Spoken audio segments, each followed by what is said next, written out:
I'm going to press this button right here. This is the temperature controller one. I'm going to press this button right here, and then you see the water flow from the pipes in the greenhouse right now. So just press it. You can see it is on. Okay. And this is exactly what the snails like. Okay.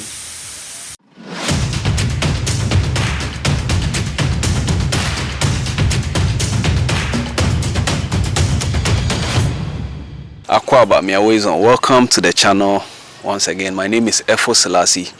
Today we are here to talk about smart greenhouse farm. Before then, I met him on a project, a foundation that he has, that I edited a video for him, and I would like us to talk about that first of all, even before we go into the major agenda for today, which is the smart greenhouse farm. Make sure you stick through and watch this video. I'm sure you are going to learn a lot. You are going to learn a lot. So stick through the video till the end and subscribe, share it for someone else to watch the video. Let's talk about your foundation. All right, thank you very much. I'd like to say a very warm greeting to all your viewers. My name is Francis Aforve, and I'm the co-founder and then the director for African Foundation for Climate Change and Sustainable Development, AFCCSD. So in AFCCSD, we all know what climate change is doing, especially in Africa. AFCCSD, basically, we are into climate change awareness and its adaptation, sustainable livelihood and development projects. It's for Africa, but basically we are starting with Ghana. Yes. So what is your aim as a foundation, as a group? What is your aim? I saw when I was editing the video, I saw you teaching farmers on organic manure and some other things that I think will be very, very good for the future. And I would like you to explain to us what are your objectives, what inspired that idea. Well, out of inspiration comes something significant, as the saying goes. I was inspired by a research by the United Nations, and according to them, they said the global human population is projected to reach 9.7 billion people by the year 2050. That is a few years ahead. In addition to that, they said that it took the world until 1800, the year 1800, for the global human population to reach 1 billion. So that means that in the year 1800, the global human population was around 1 billion. But now, we add 1 billion to the global human population every 12 to 15 years. The question is, how can humanity survive without an increase in the global food basket? So we realize that with the impact of climate change, there's something that we have to do. Okay, because I realize that my profession meets a lot of contributions that I can bring on board to help, adapt climate change, and then also, in other hand, also mitigate. Yes.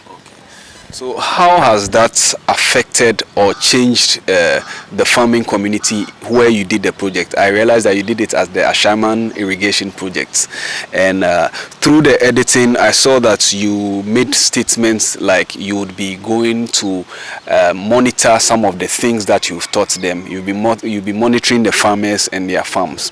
How has it changed? Have you monitored, and how has it changed so far? All right, thank you very much. That project was actually a project that was, a fund from UNICEF and Generation Unlimited through Youth Climate Advocacy Initiative, Youth Climate Council Ghana. Yeah, Youth Climate Council Ghana. And we wrote a proposal to them. By then, there was, a high demand for chemical fertilizer due to the Russia invasion in Ukraine. Okay, so they bought into the idea. The idea was to train these smallholder farmers on how to prepare organic fertilizer using indigenous, raw materials and technology. There's no need for us to get machineries, okay? Just the raw materials and use the basic method to prepare it. And it was a 3 days program. The first day was, building their capacity to know what climate change is, how to adapt it, and then also how to use the climate smart technologies, to help improve their yield. And then the second day we took them through practical, how to prepare organic fertilizer themselves. Okay, so we prepared organic fertilizer with them seeing it, and they also took part. And then the final day we went around to visit their farms to ascertain the actual problem they have apart from the climate change. So in all, based on our post, workshop survey, about 75% of them really, loved the project and they are willing to have more. Whereas 70% of them also said that they can prepare organic fertilizer themselves. So we went back to check the impact of the one we had made with them, and it was actually good, and they've started using it. But the fact is, it is in a small quantity. But with funding, we can do in a larger quantity. Yes. Is it expensive to put together the organic fertilizer? Well, it's not expensive. Okay, since the materials, majority of them are just around them. Okay, a material like the cow dung, the trash from their farm, their waste produce and all those things, and then human urine. These are few of the materials, but the other materials also, yeah. Why do you think we don't use organic fertilizers here in Africa as farmers? I believe that most of the farmers don't use it. Why do you think that is? Well, I think that based on my experience and research, one of the reasons has to do with the fact that it takes through a process. Okay, the timing. Okay, because it takes some weeks for the materials to decompose, and some of these farmers, they don't have the time. Okay, and moreover too, they realize that the chemical fertilizer is very fast without considering the negative consequence of it. Yes, so this is also the basic reason why they love the chemical fertilizer. We are still on the smart greenhouse farming. Don't lose focus. We are still there, but we just want to know Francis Aforve. Did I get the name right? Yes. We just want to know him a little bit, his background, how he came to love farming. We just want to know that before we go straight into the greenhouse farming. So stick through, make sure you subscribe to the channel, hit the bell button so that anytime I post a video, you'll be notified. Share this video to your other friends who are interested in farming so that they can watch this video and learn something as well. Okay, so tell us a little about yourself, your background. All right, thank you very much. I grew up in the farming community where my father was, a farmer, a smallholder farmer. But by profession, I'm an environmental scientist by profession. In addition to the profession, I also have other, added professional courses which I took from the United Nations, learning portal. We have a national adaptation plan, building climate resilience in agriculture from the UN portal. Open data management in agriculture, nutrition and land by Gordon, international environmental law by Infomia, and then also climate change and human health, and then climate change and cities. So these are a few courses that I've also added in addition to my profession as environmental scientist. But quite, addition to this, I've also worked with other organizations and institutions where my interest for climate change, continue to accelerate. For instance, I've worked with the EPA, Ghana Water Company Limited, Forestry Commission, Ghana Statistical Service on the project, and then also Department of Food and Agriculture. So these are a few organizations I worked with before, building my own organization. Yeah. Wow, that is fine. Now we want to learn about the smart greenhouse farming. We've heard about greenhouse farming, but smart greenhouse farming is the first time for me, and I believe it will be the first time for a few other people who will be watching. Can you tell us about the smart greenhouse farming? Okay, so the greenhouse, let me begin by saying a bit about what greenhouse is. Okay, a greenhouse is a structure, okay, a structure that is having a roof and then a wall with a control environment. If I say control environment, that means the climatic condition in the environment there is regulated. The temperature, you decide how the temperature should be in the structure or the greenhouse, unlike the external or open field farming where you don't have control over the temperature or the condition. This is what greenhouse is about, and we have added additive or innovations to this technology where the irrigation system in the greenhouse is being operated using your smartphone. Okay, in the extent that, let's say you're a businessman, you don't have time. Okay, with our technology or with our smart farming, technology, what you do is that we have an app that you install in your phone. Let's say you are having a conference in Canada and you are worried about your greenhouse or your snow. What you have to do is that you just pick your phone, you initiate the on button, then the water will begin to flow.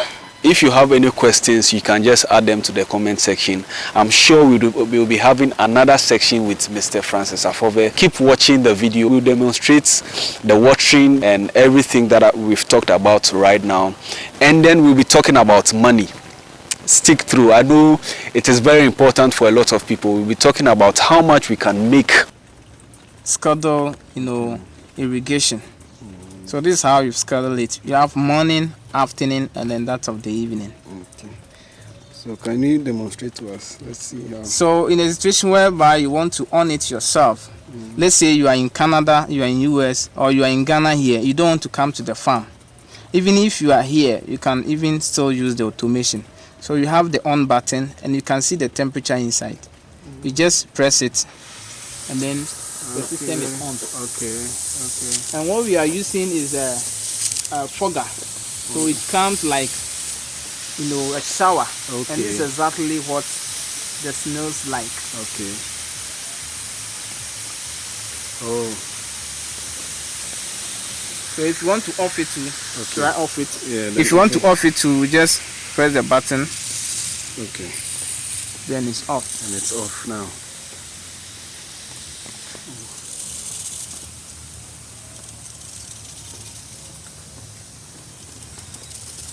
So you can operate this anywhere you are in the world. Wow. Without coming here. Wow.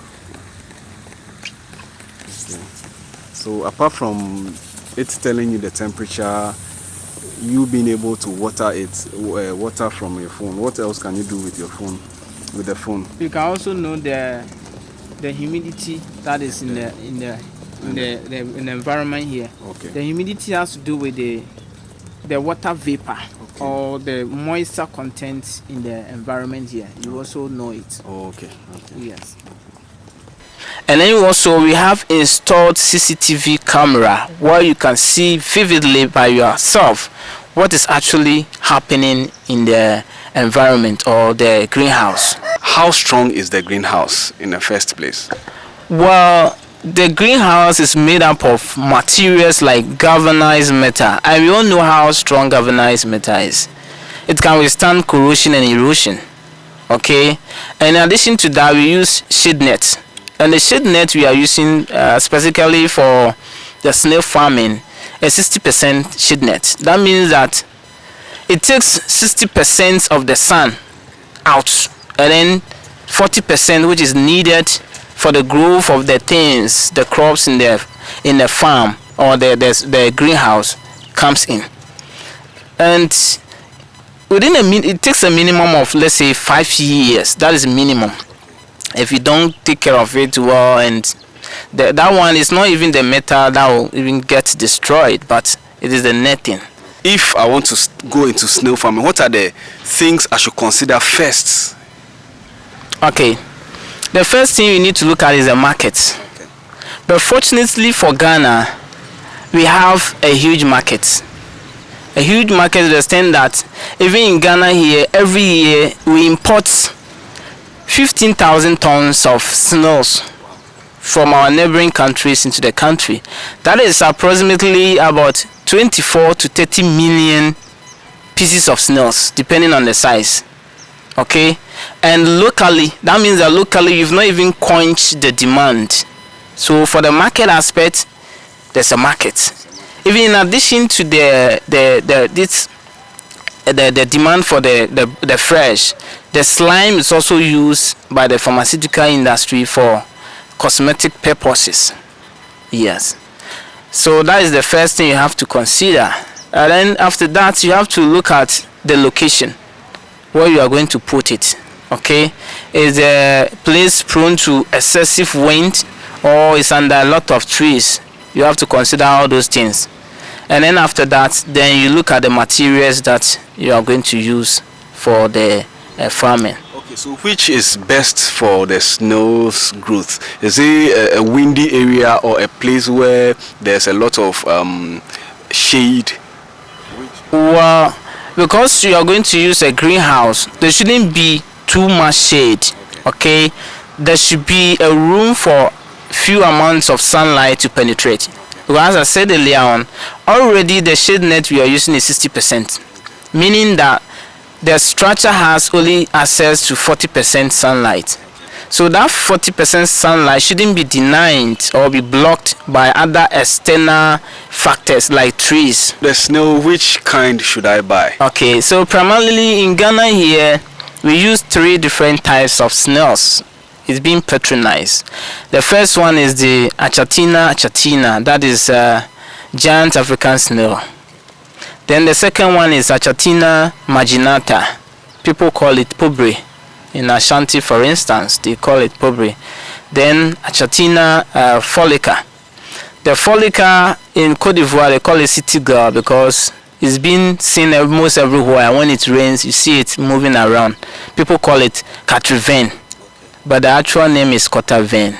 Yeah. Okay. So these 3 types, which one is best? Which one grows best in Ghana here? The best has to do with the achatina due to its demand. There's a huge demand for it both locally and then externally. Yes.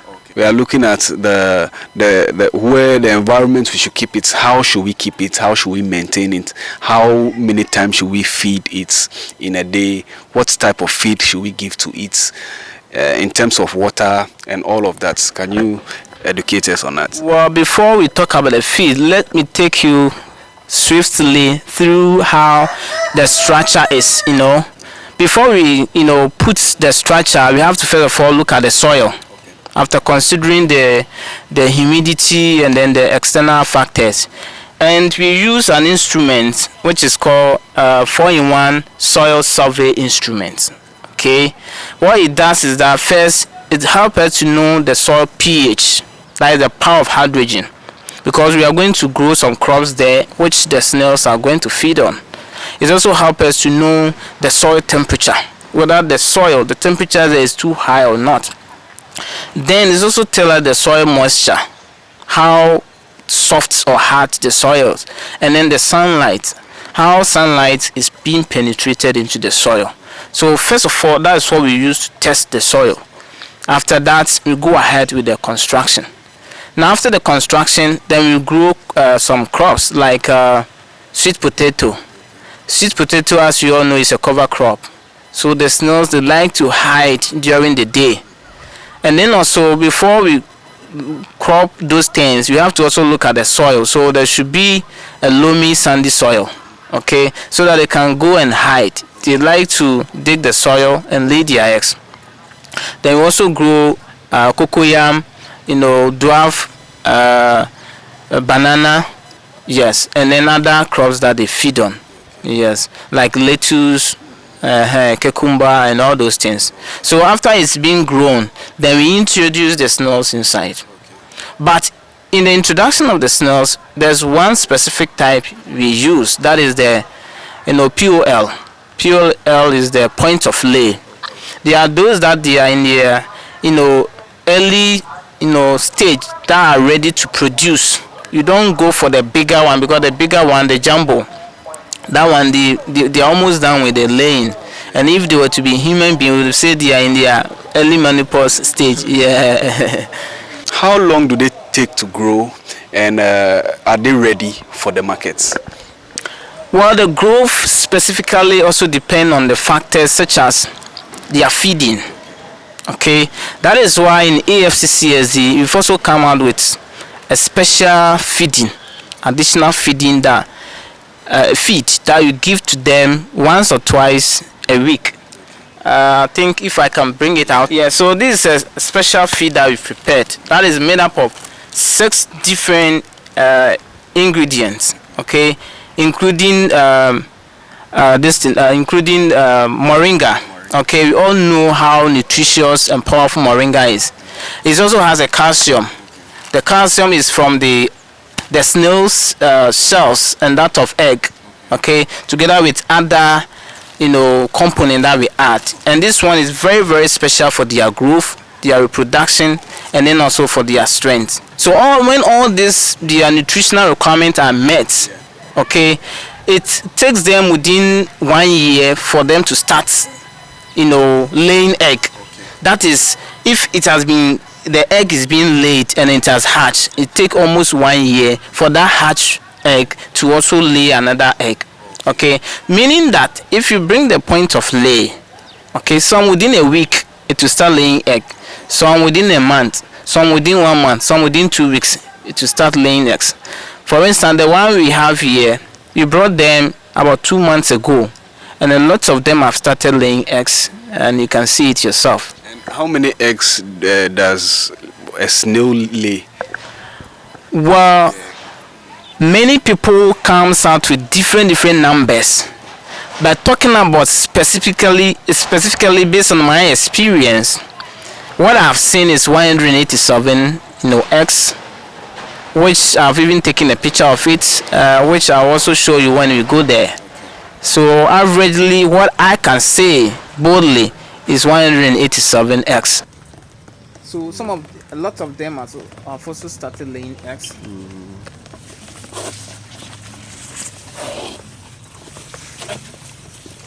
And as you can see here, Okay. this is 180x, 187x. That is laid by only this one.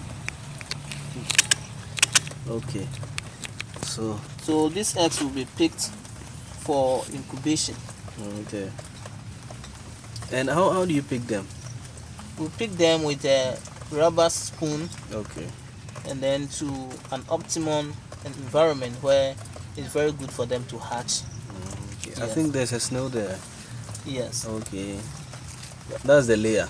Yeah, they are all point of They are lay. points of lay. Yes. Okay. But there are other ones also. Wherever you open, they are all hidden. Okay. Okay. So you can't step on the soil like that. You have to Yeah, you walk have on to pass. We have a walkway. walkway. Okay. As you can see here, There are snails here. yeah, they are all hidden here because it's the daytime. Yeah. They are hidden. Okay. Just this small place. See them. Wherever you open, they are there. Okay. Their numbers. They are all hidden.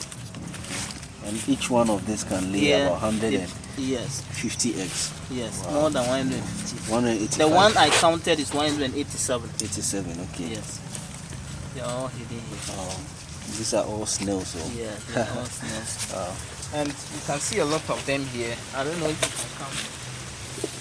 Yeah.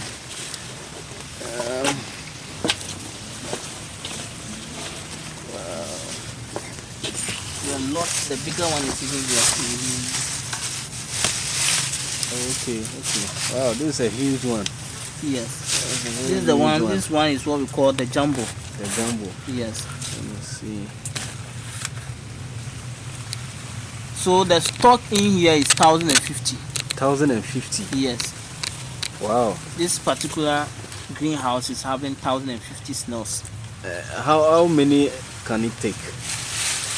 Can it take more than 1,050? It can take more than 1,050, but because they lay more, Okay. you have to start with a number that is a bit lower. Lower, okay. Because within 1 year, the population here will be like 10,000 plus. Wow. Yes. So therefore, you don't have to start with about 5,000 or yes, else it can't contain it. Well, to get a point of lay, you have to go to the farmers. Okay, like this project, for instance, is a project that we are executing for someone. So if somebody needs some, all he has to do is come to him to also buy it from him as a farmer and also start with his own. But one thing I would like to add is that the reason why the snail farming business is trending or is becoming popular in Ghana here is due to its recreativeness. It is not capital intensive, but at the end you get a lot of money.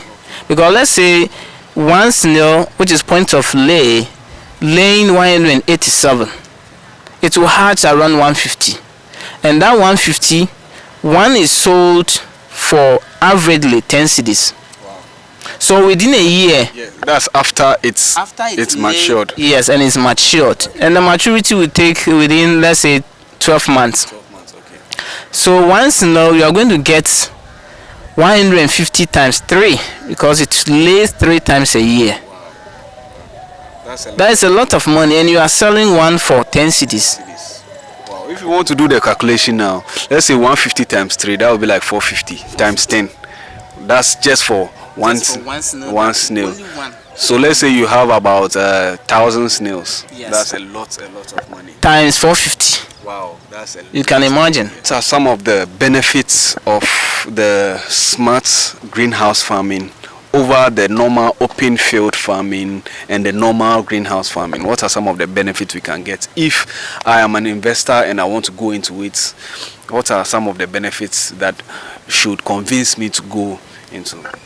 Well, the benefits are so enormous, but few of them are: one, you have a control environment. Okay, an environment where you can control, unlike the open field where you can't control it.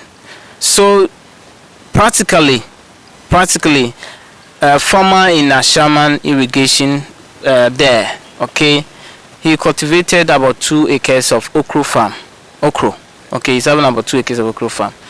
Within 24 hours, he went there, and that okra farm was engulfed by flood.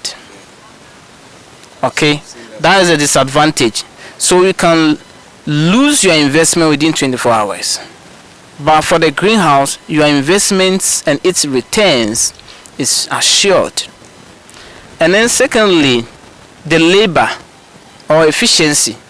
The greenhouse is more efficient to operate. I just spoke about the situation where you use your phone to operate it. It makes things quite simple and easier. Unlike the open field, you can't do that. And then also the greenhouse is less capital intensive. Somebody may say what I'm saying is not true, because for the open field you pump in more money. That's not true, because for the open field, even fighting the pest with even chemicals alone, that's a lot of money. But with the greenhouse, you have one structure that every day you are cultivating inside. Okay, so it makes it more sustainable, unlike the open field where the chemicals, addition of the chemicals alone, at a point in time, the soil will not be more productive. You have to add more chemicals. Does that mean with the greenhouse farming, the soil is mostly nourished, is always nourished, because you talk about adding chemicals into the open field farming? How is that different from the greenhouse farming? In the greenhouse, don't you use fertilizers? The greenhouse, we have the snail farming, and then we have for the vegetables. So in terms of the snail farming, there's no chemical. Okay, primarily you are going to depend on the soil, and if you want to add something to improve the soil, that has to do with organic fertilizer or organic manure. But the situation whereby you are planting crops, that one we call something a medium. The medium, that is all you use. Sometimes you see a bucket and there's a medium in it. The medium, what is inside is cocoa pit. You call it cocoa pit. It's made from the cocoa, the waste coconut, and that is what they use. Yes. So let's talk about the irrigation system, how it is set up. Because I see a poly tank over here. How do you set up the irrigation system to be able to send water into the snails? The irrigation system is also another thing on its own, because the snails don't like chlorine. That is why the pipe water don't come straight to them. So it has to pass through a system. That is the irrigation system. So as you can see, we have a poly tank. So the water comes through the poly tank, and then the poly tank is not covered with a lid, but is covered with a net. The reason being that the more the sunlight penetrates into the poly tank, it takes away the chlorine component of it. Then after that, the remaining small content that is remained in the poly tank, it also passes through the pipe before coming in the farm. And whilst it is being sprinkled, the atmospheric temperature, or the temperature in the greenhouse, or the air in the greenhouse, also reacts with this and take out the chlorine. So basically, before it's reached the snails, there's zero chlorine content. What is the size of this? Well, the size of this one is 8 by 8 meters. 8 by 8 meters.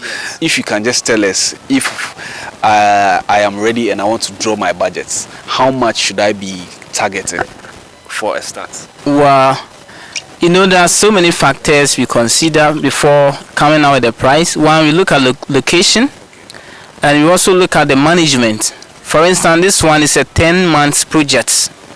Yes, because we are managing it for him for 10 months after the construction before handing over. So you can see the price may also differ. Yes, and then also the size.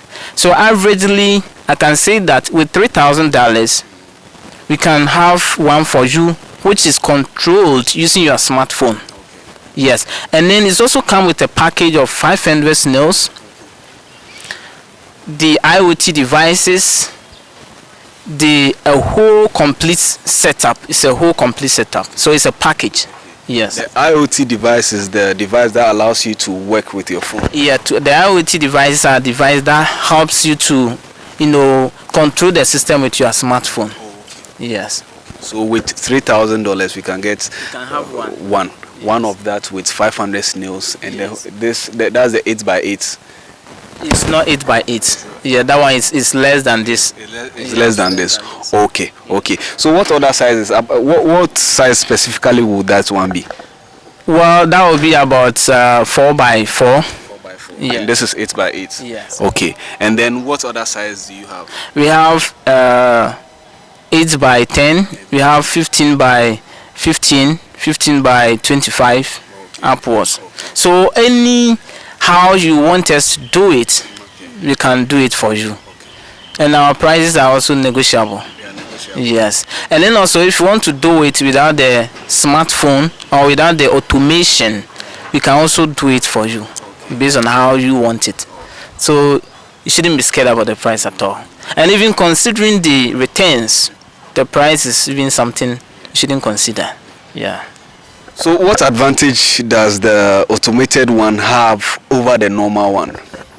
The automated one have myriads of advantages. One, you can control it regardless the distance. Even if you are not in Ghana, you can control it. Unlike the unautomated one, where you have to walk all the way before you press the button to control it. The automated one is not like that. Yes. And then also the automated one also, is easy to regulate because you don't need more labor. You can control it yourself. We also have a CCTV camera where you have access to whatever is going in there. Even the CCTV camera you are having is the one that you can communicate. Okay. If you are not here, let's say somebody is here, maybe you are in US, you can communicate with him, what is going on there, so that you give you human point of view what is going in there. Because what you see through the CCTV camera is a technology point of view. It's not human point of view. Yeah. I'm learning a lot, and I know you are also learning a lot. Subscribe to the channel, share it for other people to watch,